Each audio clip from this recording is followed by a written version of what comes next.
Hello नमस्कार दोस्तों, Shivam study में आप सभी दोस्तों का स्वागत है। दोस्तों, आज एक बार फिर से हम साइंस की क्लास लेने के लिए जा रहे हैं और कल भी हमने साइंस की क्लास ली थी। तो ये जो साइंस की क्लास हम ले रहे हैं, ये आप चाहे कोई भी परीक्षा हो, यानी कि सभी जो हमारी जो प्रतियोगी परीक्षाएं होती हैं उनसे रिलेटेड ये हमारी क्लास है और साइंस की क्लास है। और इस क्लास को लेकर के आप चाहे कोई सा भी एग्ज़ाम छोटे लेवल का हो या बड़े लेवल का, ठीक, लेवल उसका बड़ा हो या छोटा हो, ठीक, कोई उससे वो नहीं है, ये क्लास सभी में काम आने वाली है। मैंने उस तरह से इस क्लास को डिज़ाइन किया है दोस्तों कि कोई भी एग्ज़ाम इससे बाहर नहीं जाएगा। ठीक है दोस्तों, तो ये हमारी सेकंड क्लास है साइंस की। तो साइंस में भी दोस्तों हम आपको बता दें, साइंस के 3 भाग होते हैं दोस्तों। हम देखो बायोलॉजी पढ़ते हैं, फिजिक्स और केमिस्ट्री। तो हमने सबसे पहले जो बायोलॉजी को स्टार्ट किया है, ठीक है दोस्तों। और बायोलॉजी में हम आपको बता दें, सॉरी दोस्तों, ये पोषण तथा पाचन तंत्र, ठीक, पोषण और पाचन तंत्र, ये बायोलॉजी के में यही चैप्टर को हमने सबसे पहले शुरू किया है बायोलॉजी में। ठीक है दोस्तों, पोषण तथा पाचन तंत्र। और ये यहाँ तक हमने आपको कल पढ़ा दिया था। पोषण हो गया था, पोषण के 2 भाग, सुपोषण और परपोषण। तो सुपोषण आपको पढ़ा दिया था।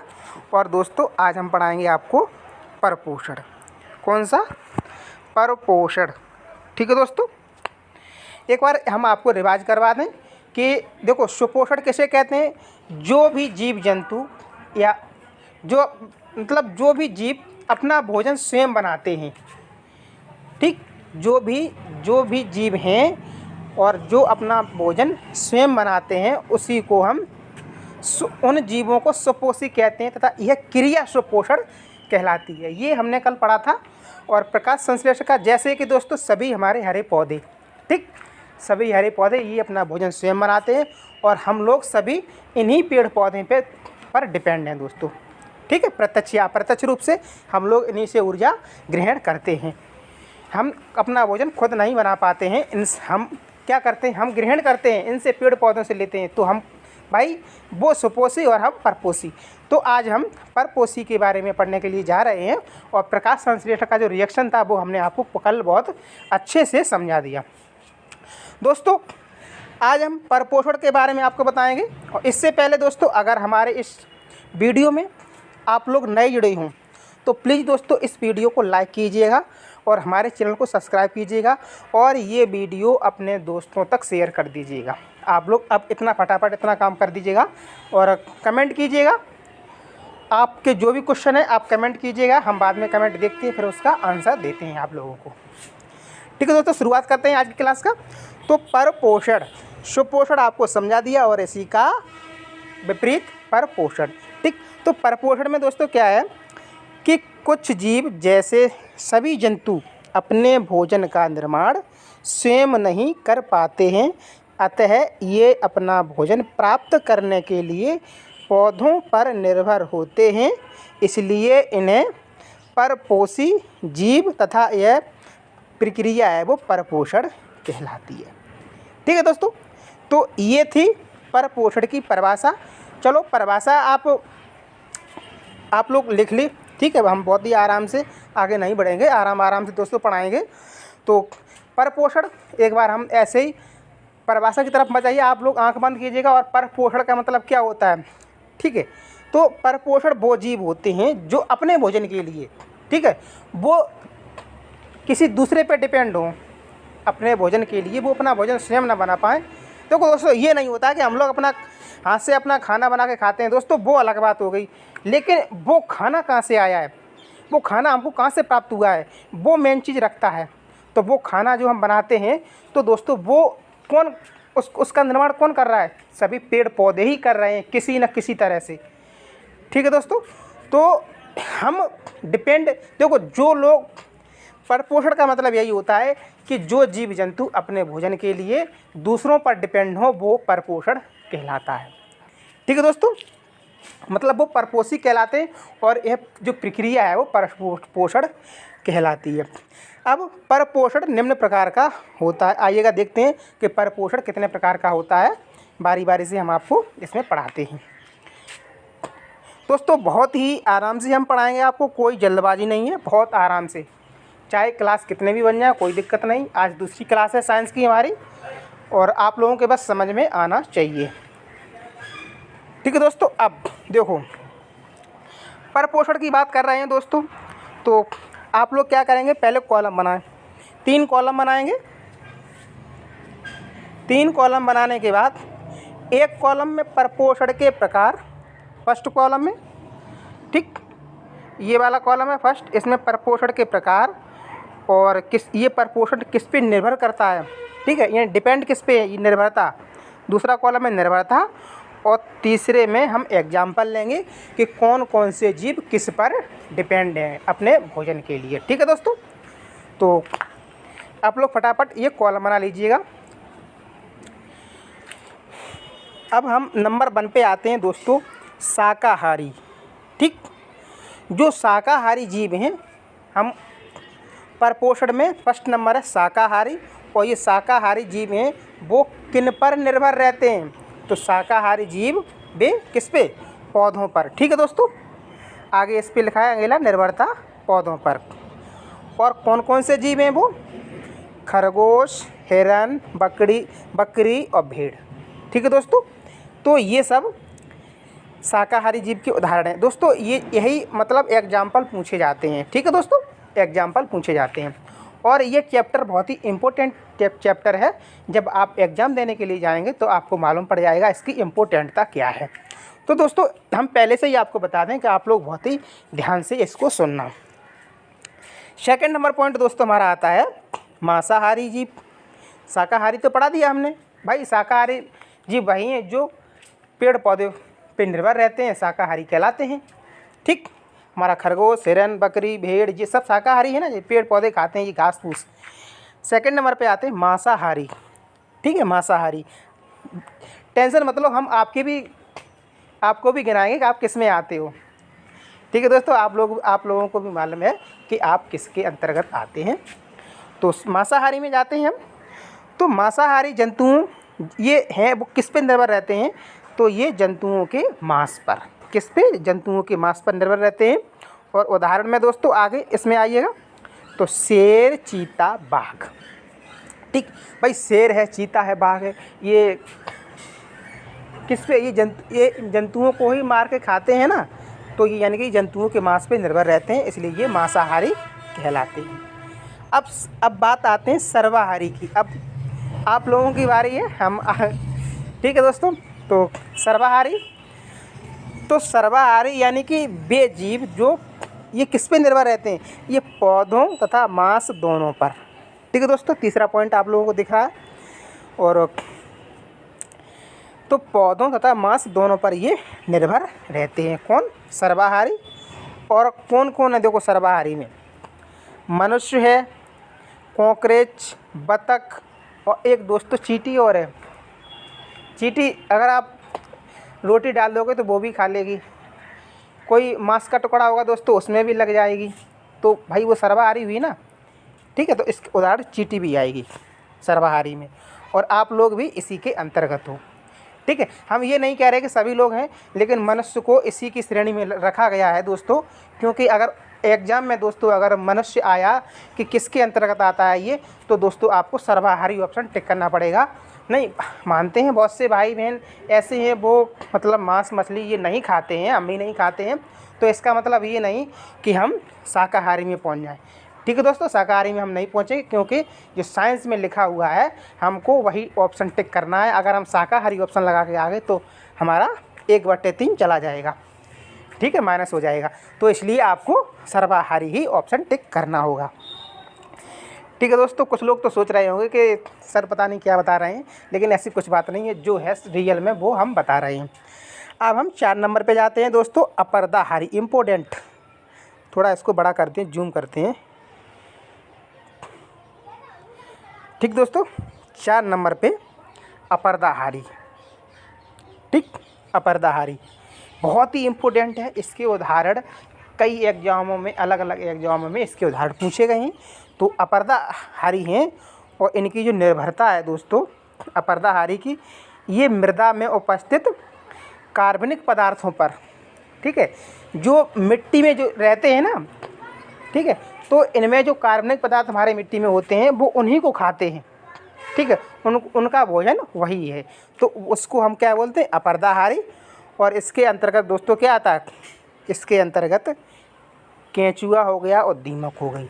आपने देखा केंचुआ क्या मिट्टी को खाता रहता है, ठीक है, तो और दीमक है, दीमक भी मिट्टी में रहती है तो वो भी मिट्टी को खाती है। तो यानी कि जो मिट्टी के अंतर्गत जो कार्बनिक पदार्थ होते हैं वो उन्हीं को ग्रहण करके अपनी ऊर्जा उनसे प्राप्त करते हैं, ठीक है दोस्तों। तो अब हम आगे बात करते हैं रुद्राहारी, ठीक, अब समझ गए होंगे रुद्राहारी की बात चल रही है। तो रुद्राहारी में दोस्तों किस पे इनकी निर्भरता रहती है, रुधिर पर। रुद्राहारी मतलब ये रुधिर पर निर्भर रहते हैं। जैसे मादा मच्छर और जोंक, आप लोगों को अच्छे से मालूम है, जो मच्छर है वो मादा मच्छर ही आपको काटती है, नर मच्छर कभी नहीं काटेगा, वो फूलों का रस वगैरह ये चूसेगा, ठीक है दोस्तों। देखो इस पर भी क्वेश्चन बहुत बार पूछा गया है कि जैसे जो हम लोगों को जो काटता है वो मादा मच्छर ही काटता है, ठीक है, नर मच्छर नहीं काटता है, ठीक। और जोंक भी देखो, जोंक भी इसी रक्त पे ही निर्भर रहती है। अब हम बात करते हैं 6 नंबर पे फ्लूइड फीडर, ठीक है दोस्तों, आप इनको इंग्लिश में ही पढ़ लो, वही अच्छा है। तो ये जो फ्लूइड फीडर हैं दोस्तों वो पुष्प तथा फलों के रस पर निर्भर रहते हैं। अब देखो उदाहरण आ गया किसका, मादा मच्छर, नर मच्छर का।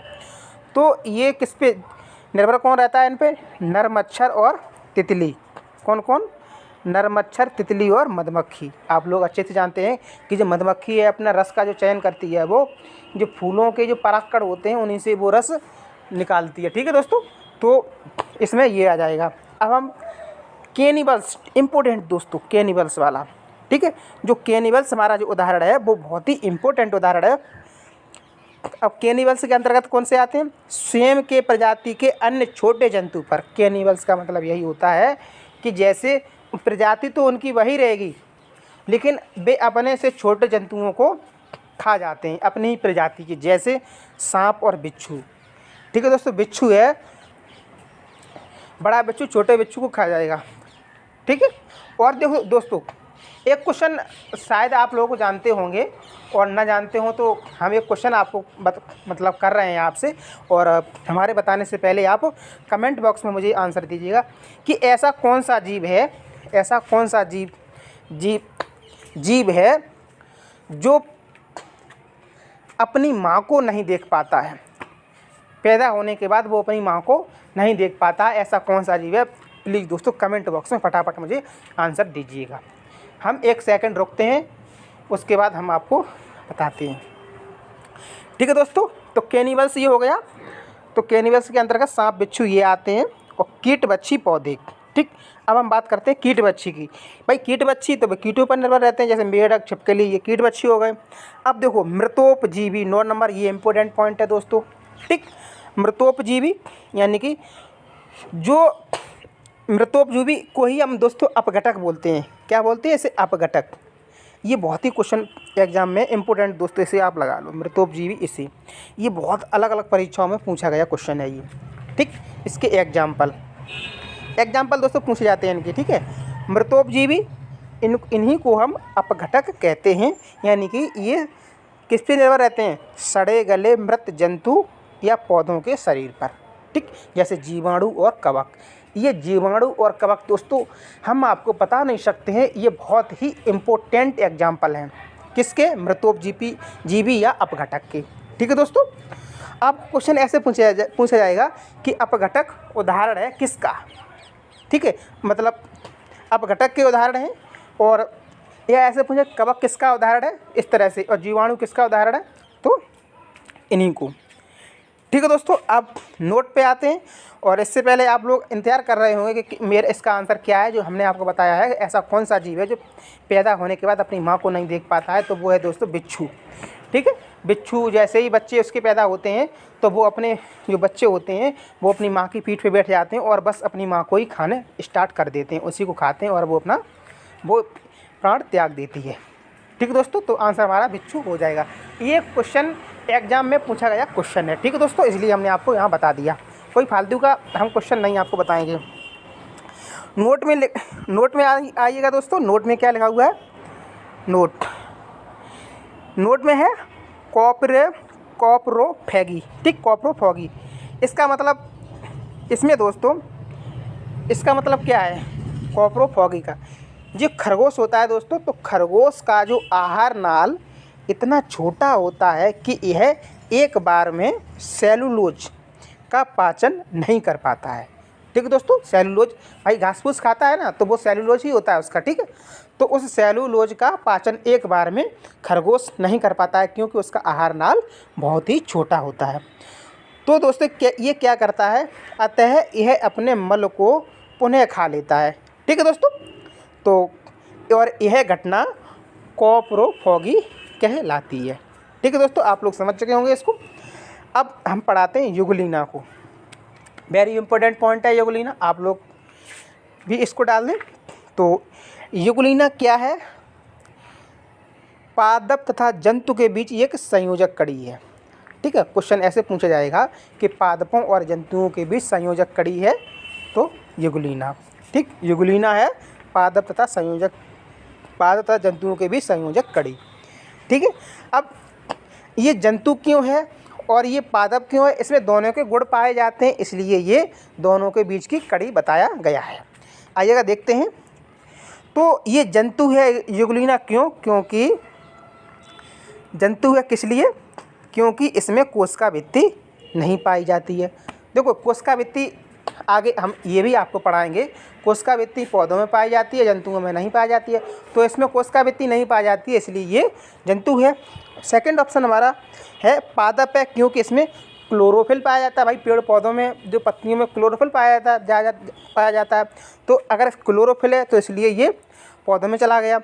ठीक, और यह परपोषी है और पेड़ पौधे स्वपोषी हैं, तो परपोषी है, इसका मतलब इसमें जंतु के गुण है।